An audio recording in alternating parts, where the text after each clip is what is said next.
सर्वांना नमस्कार. माझा आवाज येतोय का? हो मामा येतो.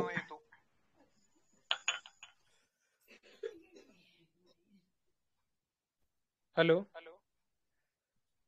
येतो मामा. इको येतोय.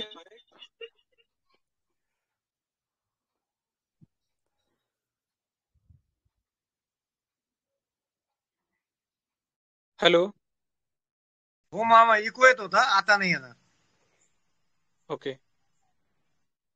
आज यासिन सर बिझी असल्यामुळे आज आपल्याला सूत्रसंचालनाचं काही आपण हे नाही घ्यायचं. आज आपण थेट मीटिंगला सुरुवात करणार आहोत.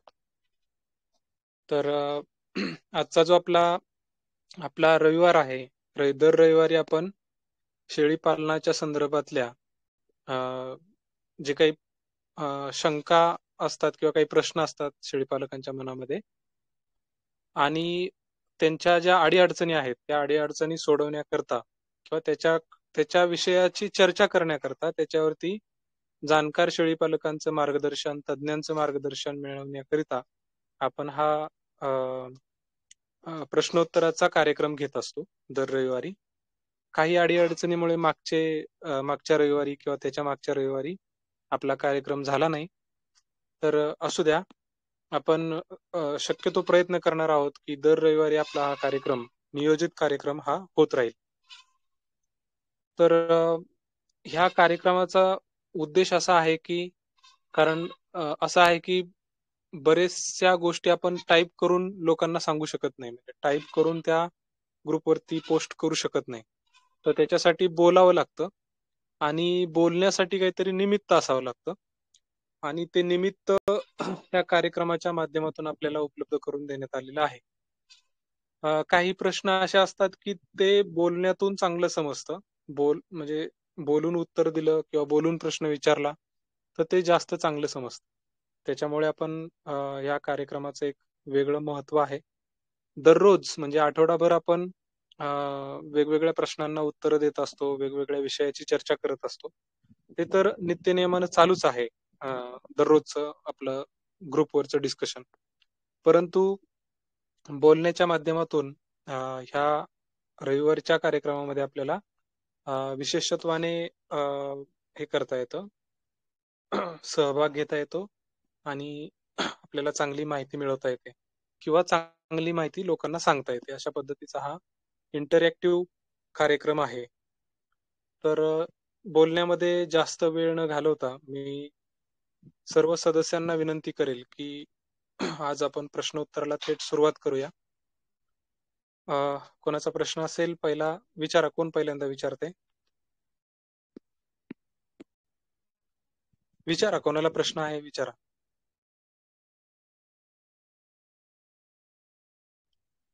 हॅलो. चोपडे साहेब, माझा आवाज येतोय का व्यवस्थित? हो मामा येतो. हा, काय आहे, आवाज येतो. पाऊस चालू आहे आमच्याकडे हो पाऊस चालू आहे, मध्येच नेटवर्क बंद होण्याची शक्यता राहते. चालेल, आवाज नाही कोण आला तुम्ही विचारते प्रश्न? हो हो हो, प्रश्न कोण विचारते?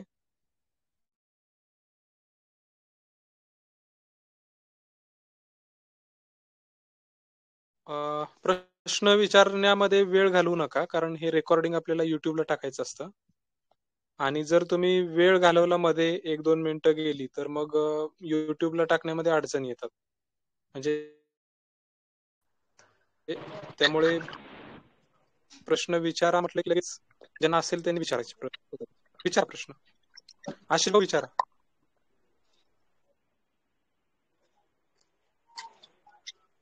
आशिष भाऊ विचारा प्रश्न तुमचा. लेफ्ट होत आहेत बहुतेक. पुढे विचारा, कोणाला प्रश्न आहे का? हॅलो. हा, चंद्रकांत भाऊ बोला. बोला बोला. हा, मी तो मगाशी मेसेज टाकलेला, कळीचा चुना का कुठला चुना टाकतात गोट्यात ओला असल्यावर? कळीचा चुना टाकायचा. पण ते कळीचा चुना आहे, कशाने ओळखायचं? खडे असतात चुन्याचे किंवा हा, खड्यापासून केलेली पावडर असते. खडाच होता. खडा आणलाय मी सकाळी बॅग 25 किलोची हा आणि मी टाकलंय, थोडसच टाकलंय म्हणजे हा जास्त नव्हतं टाकलं. तेच आणलाय, ते बरोबर आहे का चुकीचं आहे हेच काय माहित नाही म्हणून विचारत होतो मी. कळीच्या चुन्याचं वैशिष्ट्य असं असतं की हा, पाण्यात त्याचा जर टाकून खडा बघतो तुम्ही की आता उद्या पाण्यात टाकून हा बघतो पण म्हणजे पाण्यात सेफली बघतो. हा काळजी घ्या, कारण ते हो हो पाणी उकळतं आणि हा अंगावर उडतं, त्याच्यामुळे काळजी हो घ्या. हो जर पाणी गरम झालं तर म्हणायचं तुमचं म्हणजे योग्य प्रकारचं मटेरियल मिळाले. कॅल्शियम हो हो कार्बोनेट असतं कळीच्या सोन्यामध्ये, त्याची पावडर हा टाकायची असते. ते काय होतं, शोषून घेतं पाणी, हा ओलावा शोषून घेतं. हा चालतं. पुढे कोणाचा प्रश्न आहे का?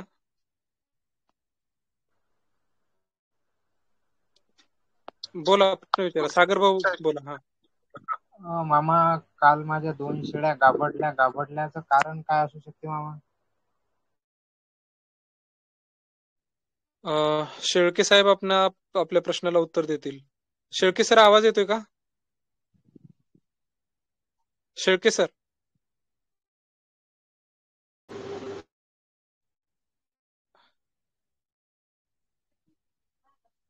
शेळके सर, तुमचा आवाज येत नाही.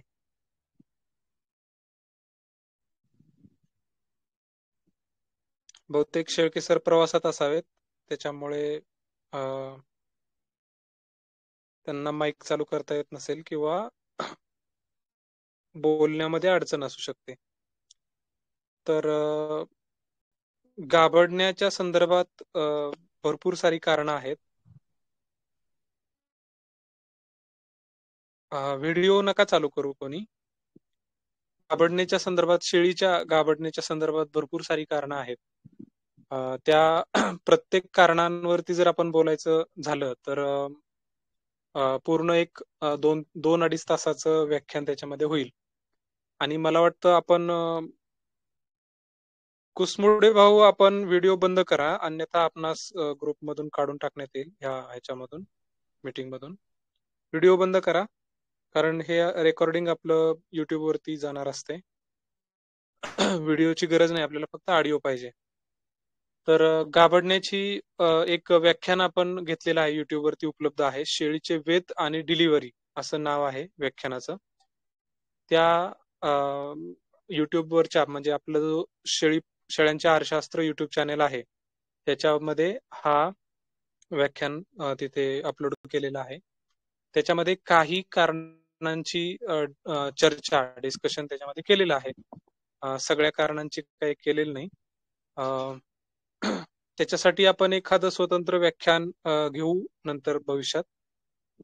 बघा, गाभडण्याची वेगवेगळी कारणं आहेत. पहिलं कारण आहे ट्रेस. शेळीच्या शरीरावरती वेगवेगळ्या कारणाने ट्रेस येतो आणि त्या ट्रेसमुळे शेळी गाभडत असते. आणि ट्रेस 2 प्रकारचे असतात, एक बायोटिक ट्रेस आणि दुसरा अबायोटिक ट्रेस. तर प्रमुख कारण जर सांगायचं झालं तर हा ट्रेस हे प्रमुख कारण आहे शेळी गाभडण्याचं.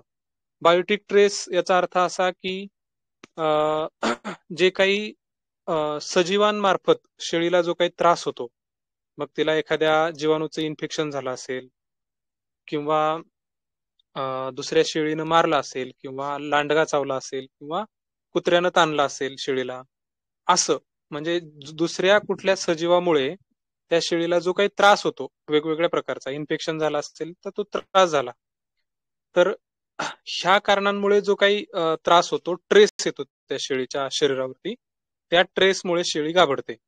हे बायोटिक ट्रेस झालं. दुसरा प्रकार आहे अबायोटिक ट्रेस, म्हणजे निर्जीव वस्तूंपासून, निर्जीव घटकांपासून शेळीला जो काही त्रास होतो किंवा जो काही शेळीच्या शरीरावरती ताण येतो, त्या ताणामुळे, त्या ट्रेसमुळे जर शेळी गाभडली तर त्याला म्हणायचं अबायोटिक ट्रेस. अबायोटिक म्हणजे निर्जीव घटकांपासून मिळालेला ट्रेस. उदाहरणार्थ की बुवा शेळी पावसात भिजली. आता जनरली शेळ्या पावसात भिजल्यानंतर काही लगेच घाबरत नाहीत, परंतु भिजत राहिली समजा सतत आणि तिला आहार व्यवस्थापन तिचं चांगलं नसेल, तर अशा कंडिशनमध्ये शेळी घाबरण्याची शक्यता जास्त असते.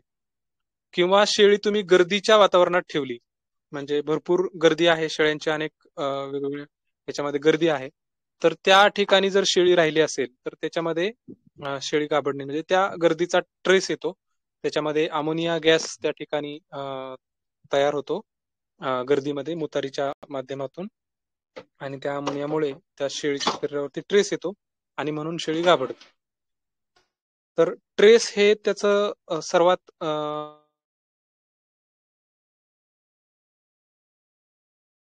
म्हणजे मुख्य कारण आहे, त्याच्यामध्ये मग बारीक सारीक कारण पुन्हा विभागली जातात.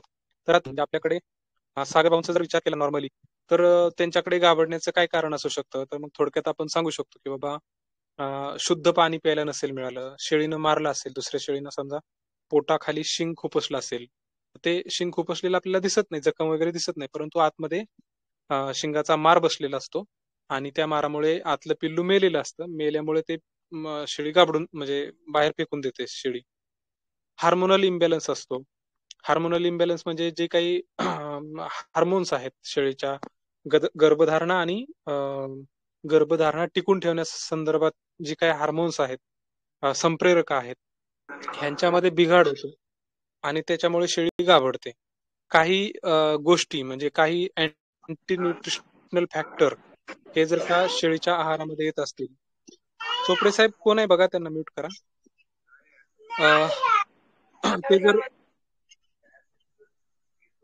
ते जर येत असतील शेळीच्या आहारामध्ये, जर ते येत असतील अँटी न्यूट्रिशनल घटक, उदाहरणार्थ सोयाबीनचं बुसकट जर तुम्ही जास्त प्रमाणात खाऊ घातलं तर त्याच्यामध्ये जे फायटो इस्ट्रोजन असतात, त्या फायटो इस्ट्रोजनच्या प्रभावामुळे शेळी गाभडण्याची शक्यता राहते.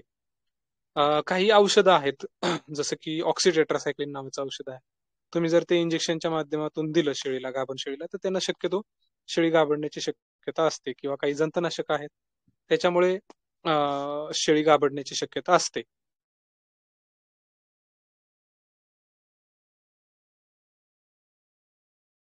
शक्यता असते, मग ती शक्यता किती टक्के आहे ते काही सांगू शकत नाही आपण, कारण मग त्याच्यावरती आपल्याला पुन्हा रिसर्च. कोंबडीची विष्ठा, बोला. कोंबडीची विष्ठेचं तसं काय फिक्स सांगता येणार नाही, पण कोंबडीच्या विष्ठेमध्ये युरिक ऍसिड नावाचा घटक असतो, युरिक ऍसिड, आणि त्याच्यामुळे कदाचित शेळीला ट्रेस येऊन शेळी गाभडण्याची शक्यता राहू शकते. पण असं काही कुठे उदाहरण किंवा असं काही कुठं निरीक्षण किंवा काही रिसर्च याच्यावरती झालंय असं काही ऐकवत नाही. एक गायींच्या बाबतीत एक झालेलं होतं घटना, त्याला मॅड काऊ डिसीज असं म्हटलेलं आहे. तर त्या गायींना त्यांनी कोंबडीची विष्ठा खाऊ घातली होती परदेशामध्ये, आणि त्या गायी वेड्या झाल्यासारख्या आजार त्यांना झाला होता, त्याला मॅड काऊ डिसीज. तुम्ही गुगलवरती जर सर्च केलं तर मॅड काऊ डिसीज. फिश मिल खाऊ घातलं होतं, फिश मिल. हा, कोंबडीच्या विष्ठेचं पण आहे सर. बर, चला तुमचं खरं. ठीक आहे सर, ठीक आहे. Fish mill. तर अशा पद्धतीनं वेगवेगळी कारण आहेत गाभडण्याच्या संदर्भात. आपण काय काय बघितलं, एन्व्हायरमेंटचा ट्रेस आहे, वातावरणाचा ट्रेस असतो. जास्त थंडी लागली, जास्त उष्णता लागली, समजा तुम्ही पत्र्याच्या गोठ्यामध्ये शेळ्या ठेवलेल्या असतील आणि पत्र्याच्या गोठ्यामध्ये काय होतं की आतमध्ये हवा तापली जाते आतली, आणि त्याच्यामुळे मग शेळीला हिट स्ट्रोक म्हणजे उष्णतेचा ताण त्या ठिकाणी बसतो आणि त्याच्यामुळे शेळ्या गाभडण्याची शक्यता असते.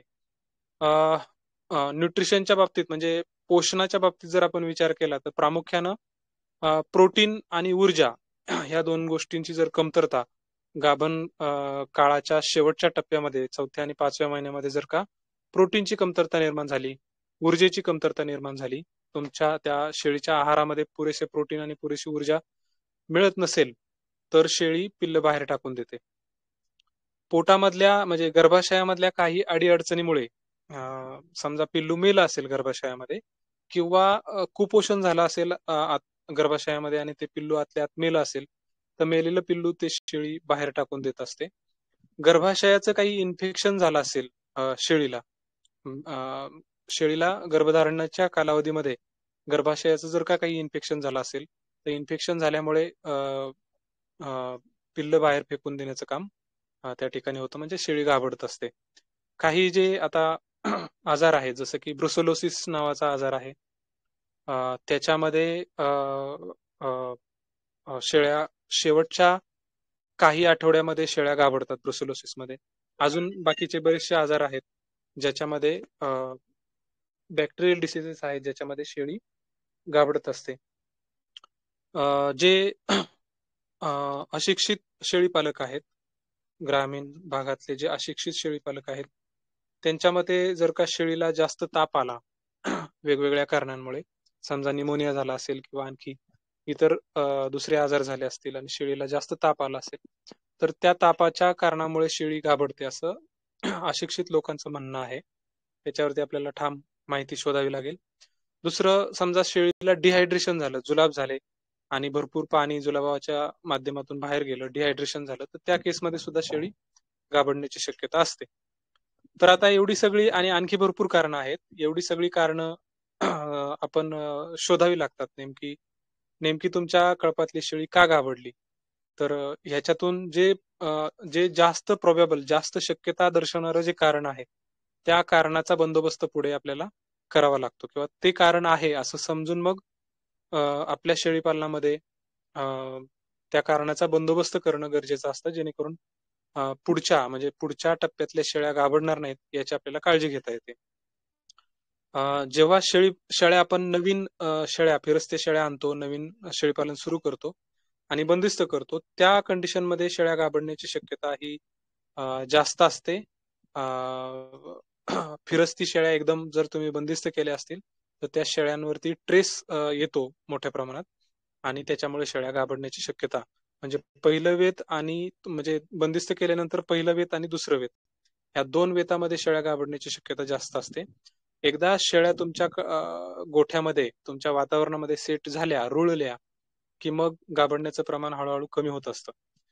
तर पहिल्या शेळीपालन सुरू केल्यानंतर पहिल्या 1-2 वेताचा कालावधी, म्हणजे साधारणतः वर्ष ते 1.5 वर्ष एवढ्या कालावधीमध्ये जर शेळ्या घाबरत असतील तर त्यानं घाबरून जाण्याचं कारण नाही. तो शेळ्यांना म्हणजे बंदिस्त केल्यामुळे त्यांच्या शरीरावरती जो ट्रेस येतो, ताण येतो, त्या ताणामुळे त्या शेळ्या घाबरत असतात. त्याच्यामध्ये हळूहळू सुधारणा होत असते. ह्याच्यामधून सुद्धा मग आपल्याला शेळ्यांची निवड करावी लागते. ज्या शेळ्या वारंवार घाबरतातच आहेत, त्यांना हे होत नाही, म्हणजे सूट होत नाही वातावरण, त्यांना आपल्याला कळपातून काढून टाकावं लागतं, विकून टाकावं लागतं आणि त्याच्या जागेवरती नवीन कळपातल्याच पाठी पुढे सांभाळायच्या असतात. असं आपल्याला निवड पद्धत त्याच्यामध्ये अवलंबावी लागते नवीन शेळीपालन सुरू करताना. तर मला वाटतं एवढं पुरेसं आहे तुमच्या प्रश्नाला, सागर भाऊ, तुमच्या प्रश्नाचं उत्तर. अजून याच्यावरती आपण पुन्हा एखादं व्याख्यान ठेवूया आणि मग त्याच्यामध्ये डिस्कशन करूया. अजून कोणाचा प्रश्न असेल तर विचारा. मामा. हा, बोला. हा मामा, म्हटलं माझा एक अनुभव मला शेअर करायचा आहे की आता हॅलो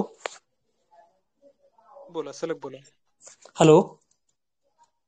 सलग बोला सर, तुमचा पंकज आवाज. भाऊ, सलग बोला. हो हो, माझा एक अनुभव शेअर करायचा आहे. आता मध्यंतरी माझ्याकडे मजूर नव्हता अवेलेबल. ओके. तर मग त्यावेळेस माझा ग्रीनी ग्रास आहे आणि काही याचा सुबाबळचा हे लावलेले आहेत, मी झाडं लावलेत. तर मी बकऱ्या अशा सलग सोडून दिल्या. तर त्या पिरियडमध्ये तर त्या अगदी सहज चरून यायच्या, पोट भरलं की पुन्हा शेडमध्ये निघून यायच्या. ओके. असं एक मग मी सलग ते 15-20 दिवस तसंच कंटिन्यू चालू ठेवलं. तर ते सकाळी 1 तास सोडलं की ते खाऊन पोट भरलं की पुन्हा शेडमध्ये येऊन जायच्या. तर माझा प्रश्न असा आहे की समजा त्या शेडला लागूनच माझं 1 एकरचं क्षेत्र तिथे मी चारा लावलेला आहे. फक्त माझा अनुभव फक्त घासाच्या बाबतीत, घास थोडासा बाजूला आहे, तर घासाच एकदा निघून गेला होता, त्यावेळेस घास झोपून गेला होता. पण मात्र ग्रीनी ग्रास आणि सुबाबळामध्ये अगदी व्यवस्थित चरून त्या निघून यायच्या. तर प्रश्न असा आहे की असंच जर पीक आपण त्या शेजारी लावलं की जे पडणार नाही आणि व्यवस्थित चरून निघून येतील, तर मजुरीचा खर्च त्या ठिकाणी वाचू शकतो का? हॅलो. पंकज भाऊ, तुम्ही जे करताय नियोजन ते ठीक आहे. तसं जर केलं, तुमच्याकडे क्षेत्र असेल भरपूर, तुमचा ऑडिओ म्यूट करा पंकज भाऊ. एक मिनिट. तुमच्याकडे एक क्षेत्र भरपूर असेल आणि रोटेशन पद्धतीनं तुम्हाला जर का चराई करता येत असेल तर त्या केसमध्ये ते शक्य आहे. म्हणजे त्या समजा एक एकराचे 5-6 प्लॉट आहेत समजा, तर त्या एका एकराच्या प्लॉटमध्ये आज सोडले, उद्या दुसऱ्या एकरामध्ये सोडले, परवा तिसऱ्या एकरामध्ये सोडले, असं जर केलं तुम्ही जे सांगताय ते गवत आणि सुबाबळ लावून वगैरे, तर ते पॉसिबल आहे. पण काय होतं की जेव्हा आपण शेळ्या बाहेर चरायला सोडतो तेव्हा ते नासधूस जास्त करतात शेळ्या.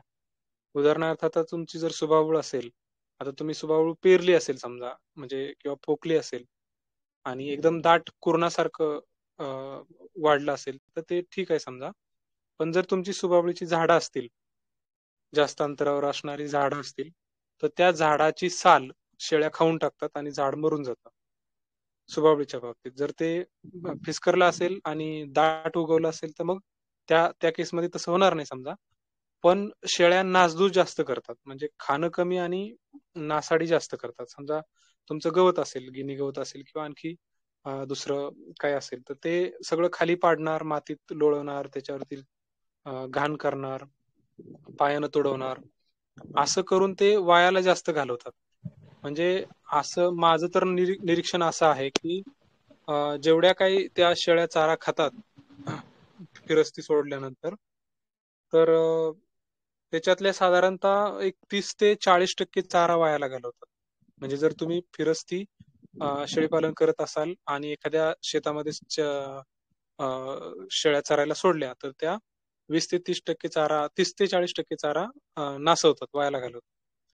आणि हे आपल्याला बंदिस्त शेळीपालनामध्ये टाळता येतं, कारण आपण शेळ्या चारा कापून आणतो, कुट्टी करून शेळ्यांना खाऊ घालतो. त्याच्यामुळे मॅक्झिमम चाऱ्याचा युटिलायझेशन त्या ठिकाणी, वापर त्या ठिकाणी होत असतो. पण समजा तुमच्याकडे लेबरचाच प्रॉब्लेम असेल तर तुम्ही ज्या पद्धतीनं तुम्ही सांगताय त्या पद्धतीनं केलं तर चालू शकतं, काही प्रॉब्लेम नाही. आता जे गिनी गवत म्हणताय तुम्ही, तर त्याची एक वाढीची ठराविक कालावधी असतो. म्हणजे ज्या कंडिशनमध्ये त्याच्यामध्ये पोषण मूल्य चांगलं असतात, उदाहरणार्थ काहीतरी मला वाटतं 55 दिवसाचा त्याचा कालावधी आहे. हत्ती गवत, गिन्नी गवत किंवा काय ते तुमचं नेपियर वगैरे जे असतं त्याच्यामध्ये 55 दिवसाचा काहीतरी कालावधी आहे. आता मला आकडा नीट सांगता येणार नाही, शोधावं लागेल. काहीतरी 55-52 दिवस का 62 दिवस असं काहीतरी आहे, आठवत नाही आता ते. तर त्या दिवशी किंवा त्या दिवसाच्या आजूबाजूला जे काही तो जर चारा कापून जर आपण शेळ्यांना खाऊ घातला तर त्याची पोषण मूल्य त्याच्यामध्ये चांगलं असतं, त्याची पॅलेटेबिलिटी, डायजेस्टेबिलिटी ही चांगली असते. आणि जर का तुम्ही आता शेतात जर सोडणार असाल तर तो शेळ्या काय करतील, एवढा उंच झालेला चारा खाणार नाहीत, ते खाली पाडतील. समजा तुम्ही एवढा उंच होऊच दिला नाही, अगदी एक फुटभर किंवा 1.5 फूट वाढून दिला आणि लगेच त्याच्यामध्ये शेळ्या सोडल्या, तर तो चारा खूप कोवळा असतो, त्याच्यातलं पोषण मूल्य कमी असतं. आता तुम्ही त्याच्या सोबत सुबाबूळ चारत असताय, त्याच्यामुळे मग तुम्हाला ते जाणवणार नाही, कारण सुबाबळीचं पोषण मूल्य चांगलं आहे. त्याच्यामुळे ते एक काय म्हणतो आपण त्याला, मॅच होऊन जातं त्याचं एक जे शेळीची गरज असते न्यूट्रिशनची ती भागून जाते. पण जर का तुमचं सुबाबूळ कमी पडली आणि गिनी गवतच जास्त असेल तर अशा कंडिशनमध्ये दुसऱ्या दिवशी शेळ्यांच्या बखाळी गेलेल्या आपल्याला दिसतील. म्हणजे पोटाला बखाळी पडते, म्हणजे पोट जे आहे ना ते आतमध्ये जातं. दुसऱ्या दिवशी सकाळच्या वेळेला बघायचं, तर तसं ते आपल्याला पाहायला मिळू शकतं. सुबाबूळमध्ये मायमोसिन असतं, त्याच्यामुळे केस जातात सगळ्या शेळ्यांचे. तुम्हाला अनुभव आलाय का बघा? हो सर, तसा कारण आता बऱ्याच तुमचा ठिकाणी ग्रुप अनुभव आलेला आहे. आहे, ग्रुपवरच दिसले कोणीतरी माझे केस चालले. ते आता सुबाबूळचं तुम्ही करताय प्रोपेगेट, पण ठीक आहे, चला. एकूण 25% दिले तर नाही जात केस. नाही, तेच आता मला काय म्हणायचं, जाते हे नक्की, ते 30% जाते का 50% जाते, तर तो नंतरचा भाग आहे. तो मायमोसिन, त्याच्यात मायमोसिन असतं, त्याच्याने होत हे. सुबाबळ आपण एकूण आहाराच्या 30% देण्याचं सांगतो लोकांना. ते ठीक आहे हो, त्यांना ते आता शिळी खाते, सोडलेली शिळी खाते किती, 30% का 50% सुद्धा खाऊ शकते ती. त्याच्याबद्दल नाही, पण जाते हे खरं आहे. मायमोसिन केस जातात हे खरं आहे. हो सर, तसे केसेस आलेले कुठली आहेत. गोष्ट त्याच्यानंतर त्याच्यामुळे सुद्धा बऱ्याच वेळेला स्टेरिलिटीचे प्रॉब्लेम झालेत, अबॉर्शनचे प्रॉब्लेम झालेत, असं पण आहे. इकडे सर सोलापूरला एक जण शेतकरी आहेत, ते सांगत होते की 90% त्यांच्या शेळ्यांच्या आहारामध्ये सुबवळीचा पाला घालतात. असं काय काय अशास्त्रीय बाबी लोक सांगत असतात. बरोबर, असं काय त्यांचा आता प्रतिकार कसं करत ते एक्स्ट्रीम केसेस असू शकतात ना.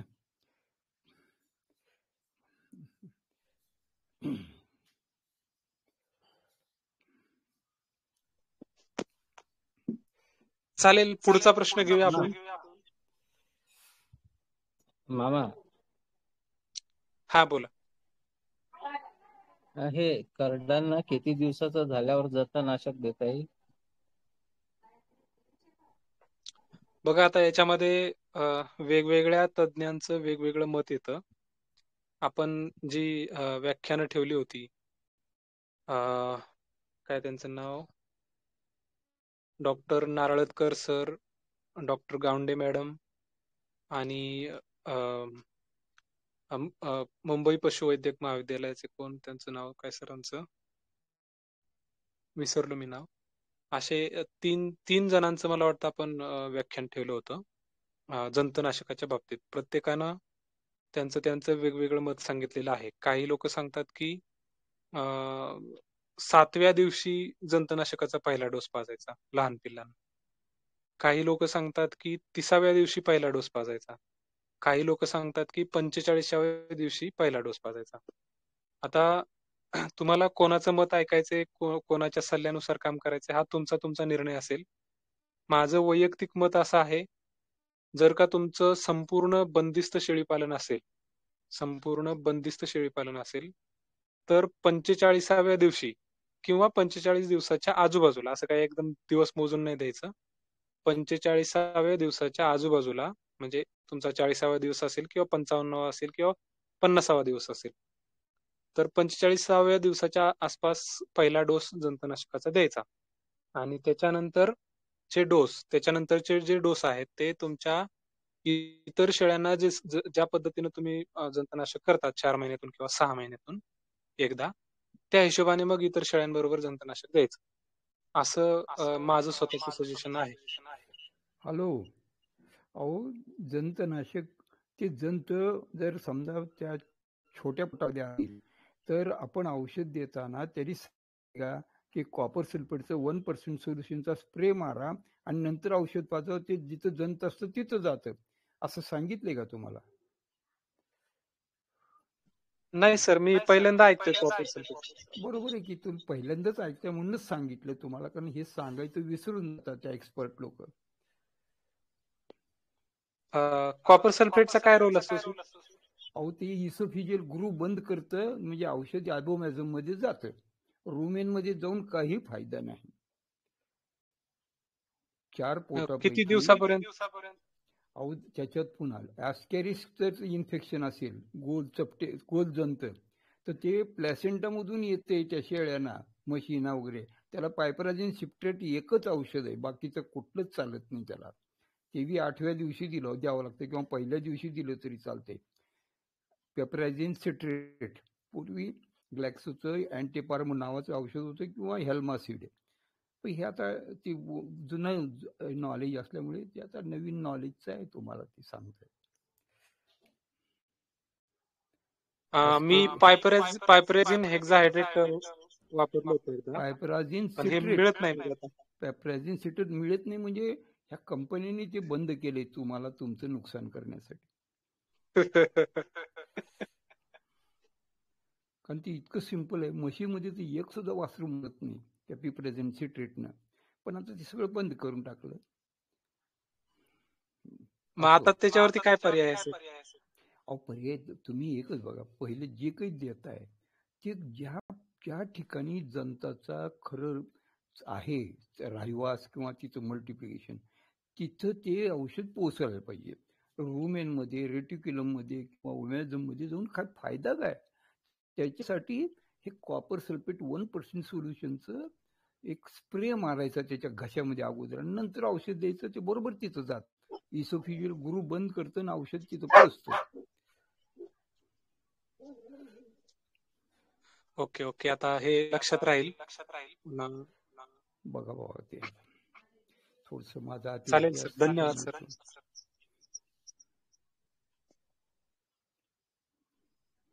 पुढे प्रश्न विचारा, आणखी कोणाचा असेल. नमस्कार सर. नमस्ते, बोला की. तुम्ही आता सांगितलं बंदिस्त शेळीसाठी 45 दिवसाचा कालावधी सांगितला तुम्ही आता, पण जर मुक्त संचार असेल तर मग करडा नका केव्हा द्यायचा?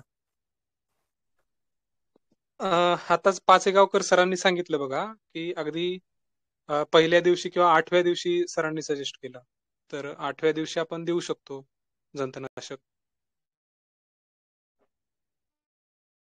8व्या दिवशी द्यायचं, त्याच्यानंतर दर महिन्याला द्यायचं. दर महिन्याला म्हणजे एक 8व्या दिवशी दिल्यानंतर मग पुन्हा 1 महिन्याभरानं द्यायचं आणि अजून एक असे 2 डोस करून मग पुन्हा रेग्युलर बाकीच्या शेळ्यांबरोबर द्यायचं. आणि मग सरांनी ते जे सांगितलं तो स्प्रे घशामध्ये मारायचा, ते कुठला स्प्रे नेमका तो? आणि मोरचूद नावाचा एक घटक मिळतो, तुम्हाला जर ह्याच्यामध्ये मेडिकल मध्ये पण मिळेल. तुरटी पण जे म्हणतो तेच का? तुरटी नाही, मोरचूद. निळे स्फटिक असतात, निळे खडे मामा असतात. निळात होता का? हा हा हा मामा विषारी तो. हा, विषारी आहे, पण ते जास्त प्रमाणात पोटात गेलं तर विषारी आहे. कमी प्रमाणात घेतलं तर ते फायदेशीर आहे. पण सरांनी आग जास्त होईल. 1% सांगितलं. 1% द्रावण तयार करायचं आणि त्याचा फवारा मारायचा आहे, फक्त पाजायचं नाही. ते घशामध्ये फवारा मारायचा आणि मग त्याच्यानंतर जंताचं औषध द्यायचं. हा, त्याच्यानंतर पाजायचं. Okay okay, thank you sir. त्याचं काम एकच आहे की जो बायपास मार्ग असतो तो त्या ह्याच्यामध्ये हे होतो, त्याचा उपयोग होतो तिथे. चालतंय, आपण पुढचा प्रश्न घेऊया.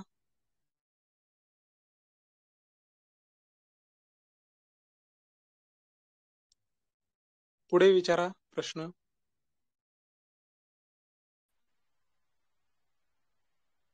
शेळीच्या कासाला गाठ येत आहे आणि शेळीचं कास थोडं म्हणजे अगोदर त्याला एक इंजेक्शन दिलं होतं, तर ते कमी न होता पुन्हा मोठे झालेले आहे. त्याच्यासाठी काय उपाय? सिद्धार्थ भाऊ, तुमचा जो प्रश्न आहे ना, त्याच्यामध्ये तुमचा ऑडिओ बंद करा पहिले. त्याच्यामध्ये काय आहे की पेशंट पहिल्यांदा हातानं चेक केलं पाहिजे, त्यावेळेला आपल्याला त्याचं काही निदान करता येईल. त्यामुळे पहिल्यांदा तुम्ही तुमच्या जवळच्या डॉक्टरांना दाखवा. त्या गाठी नेमक्या कशाच्या आहेत ते आपल्याला समजून घेतलं पाहिजे. फायब्रोसिस नावाचा एक प्रकार असतो, आणखी वेगवेगळ्या प्रकारच्या गाठी असतात. ते प्रत्यक्षात हाताने तपासून पाहावं लागेल. त्याच्यानंतर शेळीला कासेचा काही आजार झालाय का, मास्टायटिस वगैरे झालंय का, असलं काही पाहावं लागेल ते, आणि मग त्याच्यानंतर मग उपचार सुचवता येतील किंवा सांगता येतील. तर आता पहिल्यांदा काय करा की एक छोटा व्हिडिओ बनवा आणि तो आपल्या ग्रुपवरती टाका. ते पाहिल्यानंतर मग आणखी काही गोष्टींची कल्पना येते, त्याच्यानुसार मग पुढचा निर्णय घेता येईल आपल्याला. तर तुम्ही पहिलं काम एक करा की उद्या सकाळी व्हिडिओ बनवा आणि ग्रुपवरती टाका, मग पाहूया आपण. आणि शक्य असेल तर तुम्ही लवकरात लवकर डॉक्टरांना बोलवून ते दाखवा.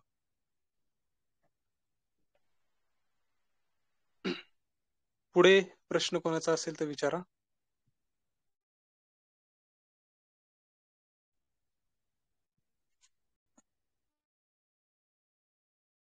प्रश्न विचारा काय कोणाचा असेल तर.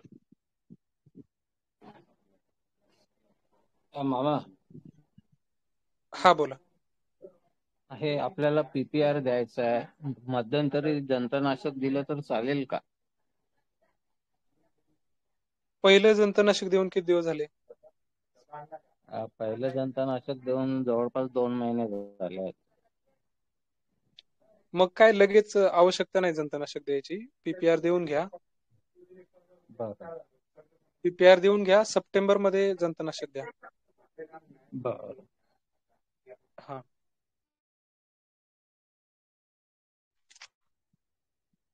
पुढे विचारा प्रश्न. मयूर भाऊ, तुम्हाला काय प्रश्न विचारायचा आहे का? मयूर कुसुंबे, काय प्रश्न विचारायचा असेल तर विचारा. सर मी म्हटलं डिवॉर्मिंग साठी मी आपल्या कडुनिंबाचा पाला चारते, त्याने रिझल्ट आहे का म्हटलं? नॅचरल डिवर्मर आहे किंवा नॅचरल नैसर्गिक जंतनाशक आहे ते. आता हे रिझल्ट आहे की नाही असं येस नो टाईप असं नाही सांगता येत उत्तर ह्याचं. ह्याच्यावरती मग आपल्याला प्रयोग करावे लागतील आणि ते प्रयोग आपण नाही करू शकत. ते शास्त्रज्ञ तुम्हाला कुठेतरी त्याचं रॅन्डम सॅम्पलिंग करा. 1 पर ग्रॅम कुठले जंत आहेत, ढगात गोळ्या मारायचे काही गरजच काय? कुठले जंत आहेत तुमच्या पोटात रक्त शोषणारे आहेत, गोल आहेत, चपटे आहेत का लिव्हर फ्लूक आहे? काय थोडा तरी विचार करा ना. एवढा पैसा खर्च करता येते. साधं फक्त ते कोणत्या जंताला कोणतं औषध द्यायचं हे सगळं ठरलेलं आहे.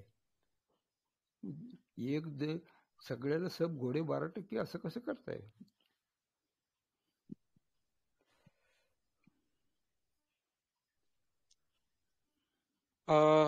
प्रोसेस तर बरोबर आहे. लेंडी तपासायची, त्याच्यानंतर जंतनाशक ठरवायचं, हे बरोबर आहे. परंतु सगळीकडे लेंडी तपासण्याची सोय नाही. काही काही ठिकाणी अडचणी आहेत बऱ्याच ठिकाणी. त्याच्यामुळे मग सगळे शेळीपालक शेड्यूल बेस काम करतात. शेड्यूल ठरवायचं जंतनाशकाचं आणि शेड्यूल बेस काम करतात. असं सगळं चालू आहे.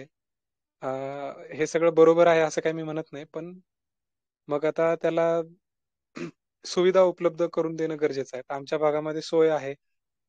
लोणंदला आमच्या इथे लेंडी तपासण्याची सोय आहे. ती लेंडी तपासून आणून आपल्याला नेमकं ते जंतनाशक पाजता येतं. पण आता सगळ्या ठिकाणी ते तशी सोय नाही.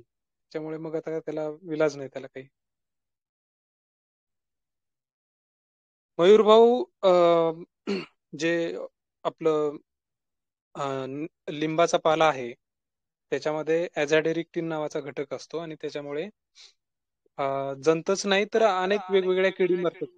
त्याच्यावर मरतात, आयुर्वेदाच्या क्रमी जंत पण मरतात.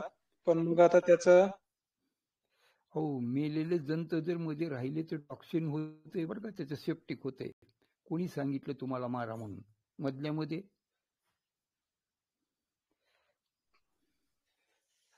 वाचेगावकर सर, आपण थोडा आवाज वाढवा, आवाज कमी येतोय. अहो तुम्ही जंत समजा मारले मध्ये पोटामध्ये आणि ते मेले तिथं, त्याचं एलिमिनेशन कोण करणार? ही टर्म कशी वापरतात ह्याच मला कोड पडतं बाबा. नाशक, तिथं नाश करायचा आणि त्याच्यात एक मुर्दा कोणी उचलायचा. म्हणून हे सगळं काहीतरी काय भानगड हे माहीत समजत नाही बाबा.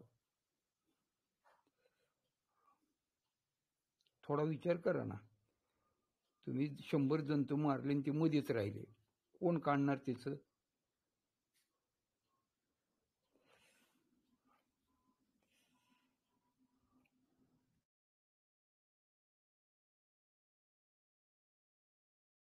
मग त्याच्यासाठी काय करायचं साहेब पुढचं?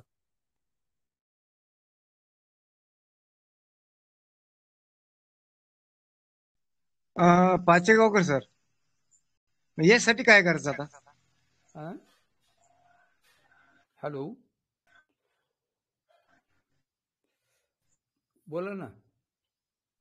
मग ते जे दंत मध्ये राहिले, हॅलो एक मिनिट, जे मेले दंत आतमध्ये राहिले ना ते बाहेर काढण्यासाठी काय करायचं? बायोडायनामिकचं काय?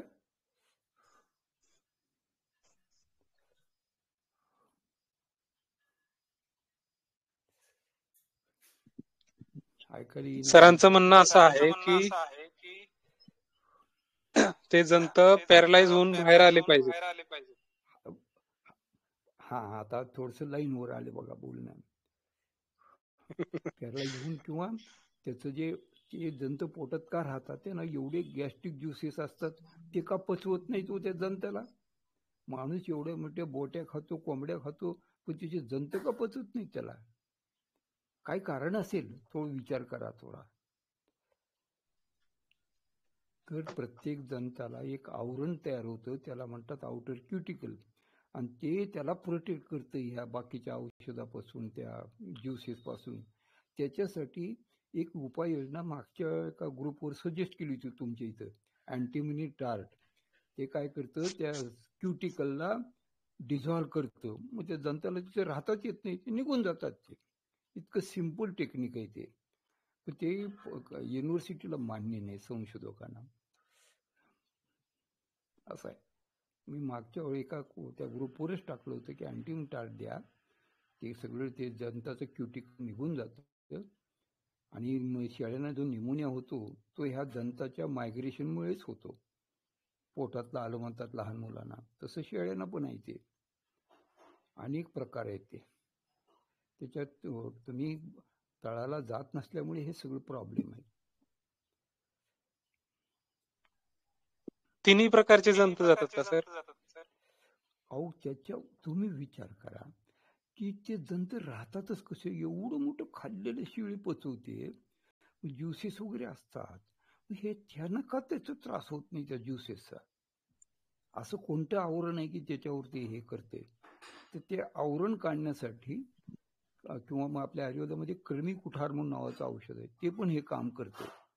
पॉयझनिंग नाही. ते जंताला तिथे राहता येणार नाही अशी अरेंजमेंट केल्यामुळे त्यांना बाहेर जावं लागतं. लिव्हर फ्लूकच्या बाबतीत लिव्हर फ्लूकच्या बाबतीत कार्बन टेट्राक्लोराईड, आणि ज्या तळ्यामधून ते इन्फेक्शन होते स्नेल, ते तळ्यामध्येच बंदोबस्त करायचा. लिव्हर फ्लूक असं कुठेही येत नाही.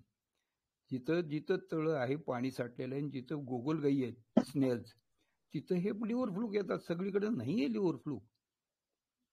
गैरसमज आहे तो. लिव्हर फ्लूकच्या ठरलेल्या जागा आहेत.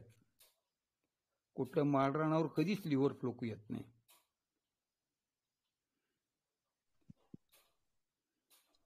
कार्बन टेट्राक्लोराईडची ट्रीटमेंट कशी करायची?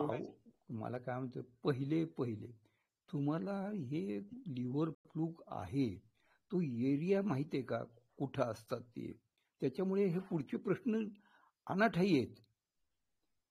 पहिला म्हणजे मूळ मुद्दा म्हणजे जिथं दलदलीची जागा आहे, जिथे पाणी साठलेलं आहे, तळे आहेत, त्या ठिकाणी आपल्याला हे स्नेल्स, त्याच्यासाठी पूर्वीपासून एक बोटीमध्ये हिचं मोरचुदाचं पोतं बांधायचं आणि ती बोट फिरवायची.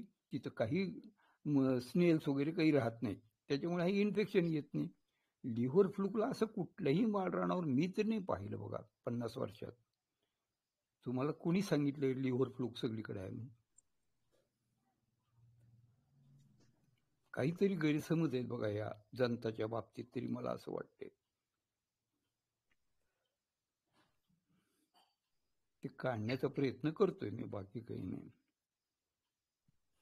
समज यावी, गैरसमज नको.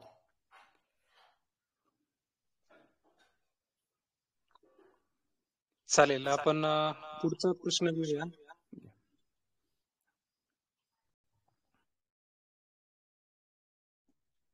विचारा, कोणता प्रश्न असेल तर.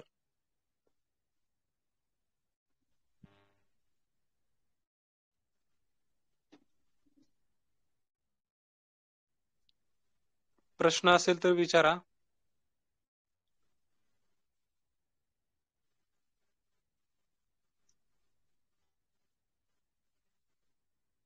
बघा, मोकळा वेळ घालवू नका. प्रश्न असेल तर पटकन विचारा. सर शेळ्यांना सर्दीसाठी काही उपाय सांगा ना सर. हॅलो, मला वाटतं तुम्हाला अनेक वेळा ह्याच्यावरती मार्गदर्शन केलेलं आहे मयूर भाऊ, सर्दीच्यासाठी. मला नाही, विसरू नका ना. विसरण्यासाठीचा हा व्यवसाय नाहीये. नाही सर, मी केलंच नाही सर. सर्दीवर उपाय नाही विचारला सर मी अजून तुम्हाला. अहो मी सांगितलंय बरेच वेळेला. एकदा तुम्हाला तुमच्या गोठ्याचा व्हिडिओ मागितला होता. असं काय करताय? तुम्ही पहिल्यांदा गोठ्याचा व्हिडिओ टाका तुमचा गोठा कसा आहे ते बघूया. सर्दी का होते त्याची कारणं शोधायला पाहिजेत आणि मग त्या कारणांवरती उपचार करायला पाहिजे. आणि मग सर्दीवरचे उपचार हे नंतरचा शेवटचा पर्याय आहे. तुमचा जर गोठा बंदिस्त असेल, त्याच्यात हवा व्हेंटिलेशन होत नसेल, हवा खेळती राहत नसेल, सूर्यप्रकाश गोठ्यात येत नसेल, तर शेळ्यांना सर्दी सारखी सारखी होत राहणार. त्यामुळे गोठ्याचं व्यवस्थापन चांगलं ठेवा. सर्दी ऑटोमॅटिकली पळून जाईल. त्याला फारसं काही करायला लागत नाही. ओके ठीक आहे.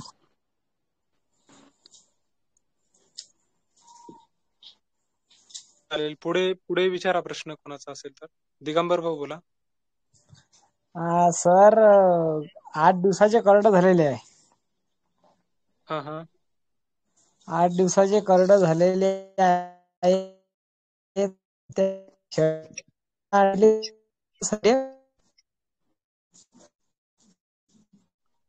दिगंबर भाऊ तुमचा आवाज येत नाही व्यवस्थित. हॅलो, हा बोला. शेळ्यांना ढेप दिले चालेल का? 8 दिवस झाले त्यांना करड देऊन. काय द्यायचं? हॅलो, सरकी ढेप दिली शेळ्यांना काय? चालेल का शेळ्यांना? हे करड पहा देऊन 8 दिवस झालेली आहे. आला तुमचा प्रश्न लक्षात आला. हा एकच मिनिट. एकच मिनिट. हा मी सनेर सरांना विनंती करतो या प्रश्नाचं उत्तर द्यावं. सनेर सर, सरकी ढेप 8 दिवस झाले शेळ्यांना विल्यानंतर त्यांना सरकी ढेप दिली तर चालेल का, असं त्यांचा प्रश्न आहे. सनेर सर आवाज येतो तुम्हाला? बहुतेक सरांना आवाज जात नाही. एकच मिनिट.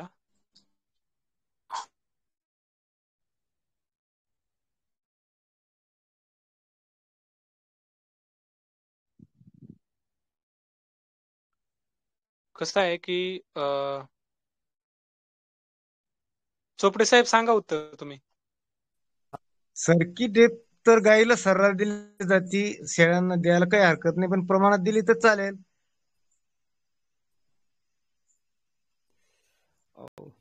घाण्याची सरकी ढेप आहे का मिलची आहे? मिलची सर. नाही भरपूर केमिकल्स असतात. चांगले आहे ते. कोण आम्ही तर द्यायलाच सांगत नाही. टोटली बॅन करायचं, कारण त्याच्यावर औषधं मारलेली असतात. इतक्या प्रकारचे औषधं पचवून ती सरकी ढेप तयार होते.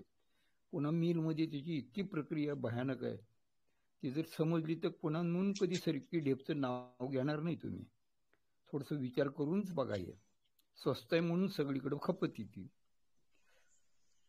पाचेगावकर सर, आमच्याकडे गाईला सर्रास दिली जाते, सर्रास. बरोबर का? होय सर्रास. त्याचं कोण तिची किती लाईफ गेलंय, त्याचं काय झालंय, आपण कुठं फॉलोअप करतो? आपलं काम आहे फक्त कमी खर्चाचं द्यायचं. त्याचे प्रॉस अँड कॉन्स तुम्ही लॉंग टर्म इफेक्ट कधी बघितलेत तुम्ही? मी पाहिलेले आहेत म्हणून तुम्हाला बोलतो. आपल्या ग्रुपनं असं पण सुचवलेलं आहे की सरकी ढेप सलग देऊ नका, एक 15 दिवस द्या, 15 दिवस दुसरं कसली तरी ढेप द्या, परत 15 दिवस द्या. मुळातच प्रोटीनची रिक्वायरमेंट किती ही सगळ्यात खपविणाऱ्या लोकांनी तुम्हाला वाढवून सांगितलेली आहे. त्याच्यामुळे आता त्याच्यातून एस्केप नाही. तुम्हाला देतच राहावं लागणार, कारण तुमचं कंडिशनिंग असं झालंय की ते चांगलंच आहे. स्वस्तही चांगलं आहे. त्या जनावराला कधी कोणी विचारतच नाही की तुला सरकी ढेप चांगली आहे का, शेंगदाण्याची ढेप चांगली आहे का, ढेपच चांगली आहे, असं असते ते. प्रत्येक जण आपल्या.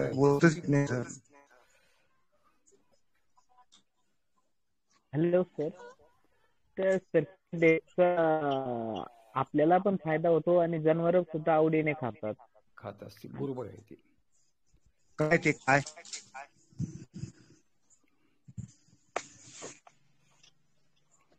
लक्ष्मण भाऊ, पाचेगावकर सरांनी जे सांगितले ना त्याच्यावरती खरोखर आपण विचार केला पाहिजे. कोणाचा तरी ऑडिओ चालू आहे, म्यूट करा. प्रवीण भाऊ, प्रवीण भाऊ नाही. काय आहे की सरकीच्या ह्याच्यामध्ये गॉसिपॉल नावाचा एक घटक असतो, अँटी न्यूट्रिशनल घटक, आणि त्याच्यामुळे शेळ्यांच्या लागवडीमध्ये बोकडांच्या ह्याच्यामध्ये प्रोडक्टिव्ह लाईफ मध्ये प्रॉब्लेम येतात गॉसिपॉलमुळे. वंध्यत्व म्हणतो आपण त्याला मराठीमध्ये, इनफर्टिलिटी. तर त्या गॉसिपॉलमुळे ते होत असतं. दुसरं, पाचेगावकर सरांनी जे सांगितलं की त्याच्यामध्ये भयंकर केमिकल्स असतात. म्हणजे प्रोसेसिंग मध्ये सरकीपासून तेल काढलं जातं, ते तेल काढल्यानंतर पेंड तयार होते. तेल एका बाजूला, पेंड एका बाजूला. तर ते तयार करताना सरकी चे ढेप तयार करताना केमिकल्स वापरले जातात. आणि त्या तेलामध्ये जे तेल तयार होतं, त्या तेलामध्ये आपल्या गावात जे वडापाव मिळतात किंवा जी भेळ मिळते, त्या भेळीचं जे काही ते तळतात त्या तेलामध्ये, वडापाव, भजी त्याच्यामध्ये तळतात, आणि ते आपण हॉटेलमध्ये जाऊन पैसे देऊन आवडीनं खात असतो. तर ते आपण खायचं नाही शक्यतो बाहेरचं. त्याच्यासाठी ते सरकीचं तेल वापरतात. आपल्याला घरगुती आपण घरचं तेल वापरायचं. म्हणजे आपण स्वतः घाण्यावरती तेल काढून आणायचं आणि ते वापरायचं. सर मग त्याच्या व्यतिरिक्त कोणतं जास्त खाद्य चांगलं द्यायचं आहे. मग शेळीला? आपला प्रश्न आहे जनावरांच्या सरकी ढेप वापरण्याच्या संदर्भात. त्याच्या व्यतिरिक्त शेंगा पेंड आहे, केळाची पेंड आहे, त्याच्या भरपूर आहे ना. सरकी ढेपच द्यावं असं काही नाही. पाचेगावकर सर म्हटले तसं सूर्यफूल आहे. हॅलो, काय म्हणता? आणि मामा एका गाई, मी माझा अनुभव सांगतो. एका गाईवाल्याला मी सांगायला गेलो, सरकीची ढेप तू सलग देऊ नको, त्याने मला वेड्यात काढलं.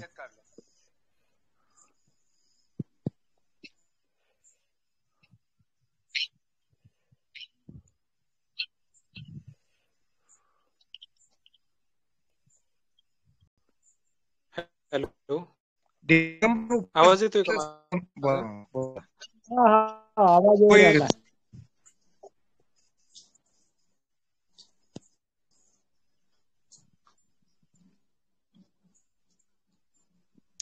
हॅलो, हॅलो, हा बोला ना मामा, आवाज येतो.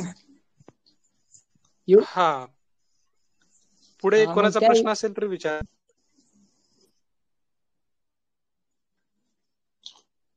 हॅलो, कोणाचा प्रश्न असेल तर विचारा. हॅलो, हा बोला की मामा. शेळी पालनामध्ये काही त्रासच नसेल, समजा बकऱ्यांना संडास नाही, पिल्लांना संडास नाही, चारा व्यवस्थित खात असतील, सगळं व्यवस्थित असेल, तर मग जंतनाशक देण्याची गरज आहे का तरी पण? नाही, आता कसं आहे, तुमच्या प्रश्नाचं उत्तर हे, हा मला समजलाय प्रश्न. त्यांचं म्हणणं असं आहे की शेळ्यांना कुठल्या, बरोबर आहे त्यांचं. आता मग त्यांचे फॅक्टरी बंद करावं लागतील ना, तुमचं जर तुम्ही शहाणे असे झाली तर. बरोबर आहे तुमचं. त्यांचे सगळे उद्योग बंद करावं लागेल, सगळे डॉक्टर लोकांना उपाशी मारावं लागेल. त्यामुळे तुम्ही ते बरोबर आहे. तुम्ही जर मॅनेजमेंट, साधे स्लॅटेड फ्लोअर म्हणतात याला, की विष्टा वगैरे जसं कोंबड्याची पिंजऱ्याची खाली पडते तसं तुम्ही फ्लोरिंग जर केलं तर पुढचे प्रश्नच मिटून जाते सगळे. रेज प्लॅटफॉर्म करा शेळ्यासाठी, त्यांना फार चांगलं असतं ते.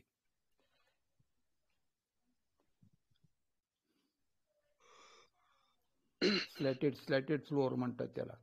लघवी खाली पडते, लेंड्या खाली पडतात, वर्षातून एकदा झाडून काढलं तरी चालतंय.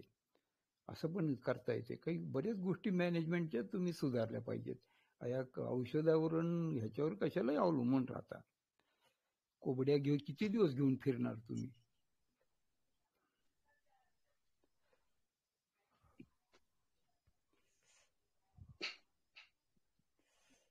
सर्वात सरांनी सांगितलं त्या पद्धतीनं करायला पाहिजे. आपण आपल्या सराव वर्गाच्या माध्यमातून आपण जे बघितलं होतं त्यामध्ये आपण काय केलं होतं की गोठ्यामध्ये सूर्यप्रकाश जास्तीत जास्त आला पाहिजे आणि गोठ्यातली जमीन आणि लेंड्या हे तापल्या पाहिजेत उन्हाने. तर त्याच्यामध्ये जे लेंडीमध्ये जे जंताचे अंडे असतात, जंताची म्हणा किंवा बाकीचे जे काही बॅक्टेरिया प्रोटोझोआ असतात, कॉक्सिडिओसिस वगैरे, ह्यांची जी अंडी असतात ती सूर्यप्रकाशामध्ये तापून नष्ट होतात किंवा ते मरून जातात ते, आणि त्याच्यामुळे मग पुढचे जे प्रॉब्लेम आहेत ते आपले कमी होत असतात. जंताचं बाधा होत नाही. म्हणून मी मगाच्या प्रश्नामध्येच म्हटलं होतं की जर बंदिस्त शेळीपालन असेल तर जंतनाशकाची फ्रिक्वेन्सी आपल्याला कमी करायची असते. 6 महिन्यातून एकदा जरी दिलं तरी चालू शकतं. पण आता हे नेमकं असंच केलं पाहिजे, तसंच केलं पाहिजे असं ठामपणे नाही सांगता येत. त्याच्यामध्ये टेस्ट बेसिस आपल्याला काम करणं गरजेचं असतं. जर तुम्ही लेंडी तपासून जंतनाशक जर दिलं तर काय सांगता येत नाही की तुम्हाला अगदी वर्षातून एकदाच जंतनाशकाचा डोस द्यावा लागेल किंवा द्यावाच लागणार नाही. हे आपल्याला केवळ आणि केवळ लेंडी तपासणी करून ठरवता येतं. आणि ती तपासणी फार काही अवघड नाही. सूक्ष्मदर्शक यंत्राखाली त्या जंताचे अंडी त्या लेंड्याच्या ह्याच्यामध्ये तपासली जातात, बघितली जातात आणि त्याच्यावरून ते सांगतात. पण ते आपल्याला घरगुती पद्धतीने नाही करता येणार, त्याला प्रयोगशाळेमध्येच ते नमुना न्यावा लागतो. पण ती सुविधा सगळीकडे उपलब्ध नाही, हा मेन प्रॉब्लेम आहे. गव्हर्नमेंटनी त्याच्यावरती हे केलं होतं, म्हणजे माझ्या माहितीप्रमाणे जे आपलं जनावरांचा दवाखाना असतो गावामध्ये, तर त्यांच्याकडे ती यंत्रसामुग्री दिली होती, पण त्याचा काही उपयोग झाला नाही असं माझ्या माहितीप्रमाणे आहे. कदाचित चुकीची असेल माझी माहिती. तर ते सुविधा केली होती, पण ती काही तपासणी गावामध्ये सरकारी दवाखान्यात काही होत नाही. तर ती व्हायला पाहिजे. तसं जर झालं तर ते जंतनाशकाचा जो काही आपला खर्च आहे किंवा जी काही चुकीची पद्धत आहे ती थांबवता येते किंवा थांबवली जाऊ शकते. पण तसं होत नाही. ह्या सगळ्या अडीअडचणी त्याच्यामध्ये आहेत. आपण थोडंसं अभ्यास करायचा, आपणच थोडंसं शहाणं व्हायचं याच्यामध्ये. आपण आपल्या ग्रुपच्या माध्यमातून हे सांगत असतो की जर तुमचं बंदिस्त शेळीपालन असेल तर वर्षातनं 2दा किंवा फार तर 3दा जंतनाशक तुम्ही द्या शेळ्यांना, आणि ते पण आलटून पलटून द्या, वेगवेगळ्या घटकाचं द्या. आता जसं सरांनी सांगितलं, पाचेगावकर सरांनी, की ते जे होमिओपॅथिक औषध आहे ते जर दिलं तर तुमचा पोटातल्या जंतांचा प्रादुर्भाव त्या ठिकाणी कमी होतो. म्हणजे ते जंत पॅरालाइज होऊन किंवा ते त्यांचं जे आउटर क्युटिकल असते ते बाहेर पडून खराब होऊन ते ऑटोमॅटिकली जागा सोडून बाहेर येतात निघून, किंवा त्यांचं प्रमाण ऑटोमॅटिकली कमी होतं. दुसरं असं की जे लिव्हर फ्लूकचा जो प्रॉब्लेम आहे तो प्रॉब्लेम प्रामुख्यानं नदीकाठचं जे चरायचं क्षेत्र आहे किंवा ज्या ठिकाणी दलदल आहे, ज्या ठिकाणी पाणी साठलेलं असतं, डबकी साठलेली असतात, त्या ठिकाणच्या आजूबाजूला ज्या काही गोगलगायी असतात तिथलं जर गवत वगैरे त्या शेळ्यांनी खाल्लं तर त्या ठिकाणी, म्हणजे थोडक्यात फिरस्ती शेळीपालन आणि अर्धबंदिस्त शेळीपालन याच्यामध्ये हा प्रॉब्लेम येऊ शकतो. आता पाणवठ्याची जी काही ठिकाणं आहेत ती काही आपल्या मालकीची नसतात, त्यामुळे तिथे तुम्ही कॉपर सल्फेट नाही टाकू शकत, किंवा तिथे तुम्ही दुसरी औषधं गोगलगाई मारण्यासाठी म्हणा किंवा ह्याच्यासाठी आपण ती औषधं त्या ठिकाणी नदीकाठी किंवा या ठिकाणी टाकू नाही शकत. त्यामुळं तिथलं गोगलगाईचं नियंत्रण किंवा तिथल्या ह्याचं नियंत्रण आपण नाही करू शकत. त्यामुळे फिरस्ती शेळीपालनामध्ये आपल्याला लिव्हर फ्लूकच्या नियंत्रणासाठी म्हणजे ते सीझन बेस्ड ठरवावं लागेल आपल्याला.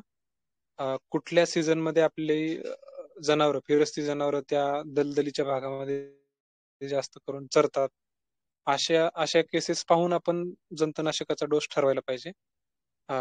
कोणतं द्यायचं ते पण ठरवायला पाहिजे.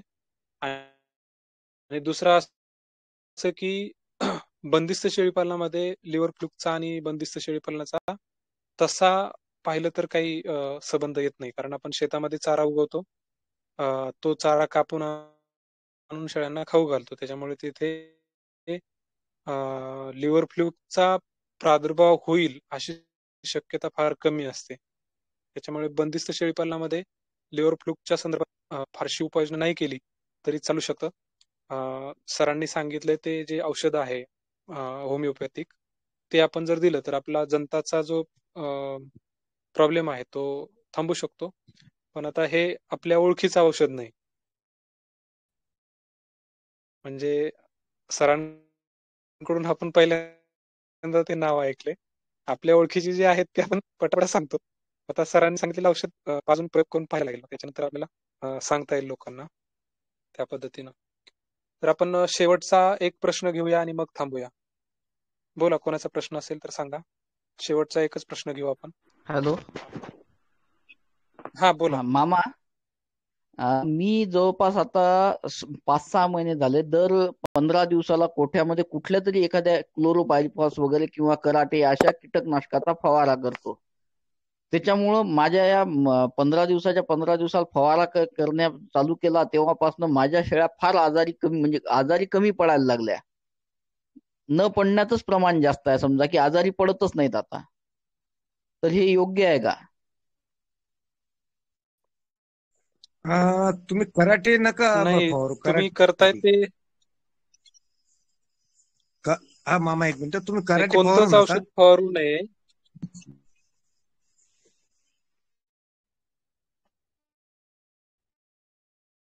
चोपडे साहेब बोला की, तुमचं हा, कंटिन्यू त्यांना करा. तेच म्हटलं, कराटे फवारू नका. कराटेमध्ये जो घटक आहे त्याचं नाव मला आठवून लागलं, तर त्याची आग होती, डोळ्याची आग होती, शेळ्यांच्या लॅम्बडा. माणसाची पण आग होती. लेंबडा तसं करू नका. लॅम्बडा साहेब फार तर कराटे तुम्ही मधूनच नाही, गोचिडाचं औषध फवारू शकता. हा बोला साहेब. नाही असं काही नाही, तुम्ही निंबोळी अर्क फवारू शकता.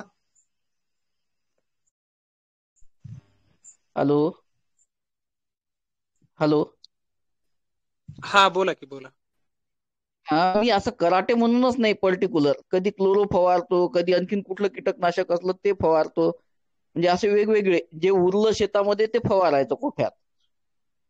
त्यांनी गोचीड नाही, पिसोही फवारू खूप नाही, कमी फवारू नाही. कमी म्हणजे नाहीतच आहेत जवळपास.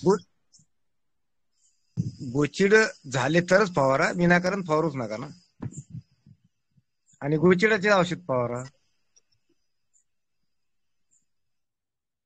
शक्यतो रासायनिक औषधांचा उपयोग करू नये असं सजेस्ट म्हणजे आपण करतो ग्रुपच्या माध्यमातून.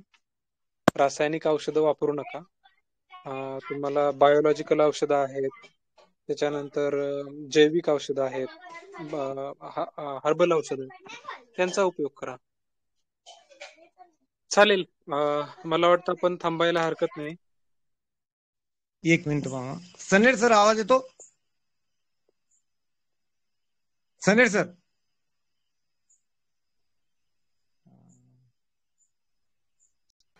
हॅलो. हा बोला, बोला काय सर. म्हणताय? हा सर बोला. हा सर, आभार. मित्रो, आज नेहमीप्रमाणे आजच्या रविवारी आपण प्रश्नोत्तराच्या संदर्भातली चर्चा केली. आपल्या शेळी पालकांनी चांगले प्रश्न विचारले, चर्चाही करण्यात सहभाग घेतला. बाळू मामा, इतर मित्रांनी मार्गदर्शन केलं. खास करून आज पाचेगावकर सरांनी खूप चांगल्या पद्धतीने चर्चेत सहभाग घेतला आणि आपल्याला आणखी काही नवीन मुद्द्यांची माहिती दिली. पाचेगाव सरांच्या सवडीनुसार आपण एखादा दिवस गुगल मीटवर सरांचं व्याख्यानही ठेवूया, आपल्याला ते पुन्हा आणखी ऐकता येईल, किंवा मग एक सगळ्या शेळी पालकांना एक नेहमीसाठी त्यांच्याजवळचं जे काही ज्ञानानुभवाचा खजिना आहे तो आपल्याला सगळ्यांना मिळायला मदत होईल. सरांना मी आपल्या सगळ्यांच्या वतीने विनंती करेल की सरांनी सांगावं त्या पद्धतीने एखाद दिवस आपण टेलिग्रामवर म्हणा किंवा मग आपण गुगल मीटवर जे काही मीटिंग घेतो ते आपण इकडं रेकॉर्डिंग करून आपल्या युट्यूब चॅनलवर टाकतोय. सर जसं म्हणतील त्या पद्धतीने सरांच्या पद्धतीने एक असं काही स्पेसिफिक विषय घेऊन म्हणा किंवा मग वाटलं तर असं जनरल ज्या काही गोष्टी, जसं आज नव्यानंच आपल्याला काही गोष्टी ऐकायला मिळाल्या ज्या आपण कधी ऐकलेल्याही नव्हत्या. म्हणजे आपल्याला कोणत्या गोष्टीचा फायदा होईल हे सरांनी ठरवावं. सरांना मी सगळ्यांच्या वतीने पुनश्च विनंती करतो की असे एक स्वतंत्र 1 तास 2 तास मार्गदर्शन करावं, ज्याच्यामुळे फायदा होईल. आणि सर जर आता हे ऐकत असतील तर सरांनी या संदर्भातले प्रतिसाद द्यावा अशी मी विनंती करतो. त्याच्यासाठी आपण किमान एक 1.5 मिनिट वेट करूया सरांच्या प्रतिसादासाठी. मग सरांशी वैयक्तिक संपर्क करून आपण मग तसा प्रयत्न करूया मित्र. सगळ्यांचे मनपूर्वक आभार. सरांच्या प्रतिसादासाठी 1.5 मिनिट थांबूया आणि मग थांबूया फार तर मग कदाचित सर ऐकतात किंवा नाही काही सांगता नाही येणार आपल्याला. धन्यवाद. सगळ्यांचे मनपूर्वक आभार. बहुतेक पाचेगावकर सर मला दिसत नाही, लेफ्ट झालं बहुतेक.